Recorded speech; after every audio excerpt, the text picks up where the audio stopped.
Hello বন্ধুরা, আশা করি সবাই ভালো আছো। সকলকে maths with Animesh sir YouTube চ্যানেলে স্বাগত জানাই। তোমাদের এনএমজিএনএম 2024-এর পরীক্ষা গত রবিবার অর্থাৎ 4/8/2024 তারিখে অনুষ্ঠিত হয়েছে। আজকে আমরা এই ক্লাসে আলোচনা করব ওই পরীক্ষায় আসা জিআইয়ের প্রশ্নোত্তর নিয়ে এবং এর ডেসক্রিপটিভ সলিউশন করার চেষ্টা করবো যাতে তোমরা বুঝতে পারো। এবং তোমাদের কার কত নাম্বার হয়েছে তোমরা অবশ্যই ক্যালকুলেশন করেছো। এবং তোমরা যারা ভাবছো যে তোমাদের এবছর হচ্ছে না আর চান্স পাচ্ছ না, তারা সামনের বছর অর্থাৎ 2025-এর জন্য প্রস্তুতি নাও, এখন থেকে শুরু করে দাও। ঠিক আছে, তো শুরু করছি। দেখো আজকের ক্লাসটি আশা করছি সবাই শেষ পর্যন্ত দেখবে। যারা নতুন দর্শক হয়ে আছো তারা অবশ্যই চ্যানেলটিকে সাবস্ক্রাইব করে দিও এবং আমার পাশে থেকো।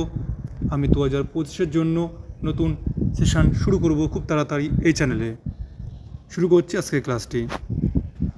দেখো কোশ্চেন নাম্বার 1-এ যে বক্সটা দেওয়া আছে অর্থাৎ 96 দাগের প্রশ্নে যে বক্সটা দেওয়া আছে, বক্সে দেখো দেওয়া আছে ফার্স্টে 2, 5, 7, 12, 8, 20, 11, 3 কত হবে এখানে, তাই না? অপশানে দেওয়া আছে অপশান এতে 12, তাই তো? অপশান বিতে দেওয়া আছে 14, অপশান সিতে দেওয়া আছে 15, অপশান ডিতে হচ্ছে 18। কীভাবে সলিউশনটা করব? দেখো এই 2 আর এই 5 যোগ করলে 7 হয়। নেক্সট 12 আর 8 যোগ করলে 20 হয়। সেম তাহলে একই রকমভাবে 11 আর 3 যোগ করলে কত হবে? 11 আর 3 যোগ করলে 14। তাহলে অপশান বি হচ্ছে সঠিক উত্তর। অপশান বি অ্যান্সার হচ্ছে 14। বোঝা গেল? চলো নেক্সট কোশ্চেন। পরের প্রশ্ন নাম্বার 97 কি বলছে? বলছে which number will replace the question mark. তাহলে কোশ্চেন মার্কের এখানে কি নাম্বারটা বসবে সেটা আমাকে দেখতে হবে। দেখো এটা আমরা কীভাবে করব, বলো কেউ কীভাবে করা যায় এটাকে? দেখো এই 6 আর এই 7, এই 7 আর এই 6 গুণ করব, তাই 6 7 কত? 42। আর এই নিচের 3 যোগ করব, কত হচ্ছে? 45। বোঝা গেল? সেমভাবে 5 আর 4 গুণ করব, 4 5 20। আর এই 6 যোগ করলে কত? 26। একই রকমভাবে তাহলে এটা কী হবে? 7 আর 3 গুণ করব, 7 আর 3 গুণ করলে কত হবে? 21। আর 8 যোগ করলে কত হবে? 29। কত হচ্ছে? 29। তাহলে অপশান সি হচ্ছে সঠিক উত্তর। সঠিক উত্তর কোনটা? Option C. ক্লিয়ার? চলো নেক্সট কোশ্চেন। বুঝতে পারছো তো সবাই? না বুঝতে পারলে কিন্তু কমেন্ট বক্সে কমেন্ট করবে, আমি আবার বোঝাবো, ঠিক আছে? অসুবিধা নেই। 98 নাম্বার কোশ্চেন কী বলছে? দেখো choose the correct option in the questions position.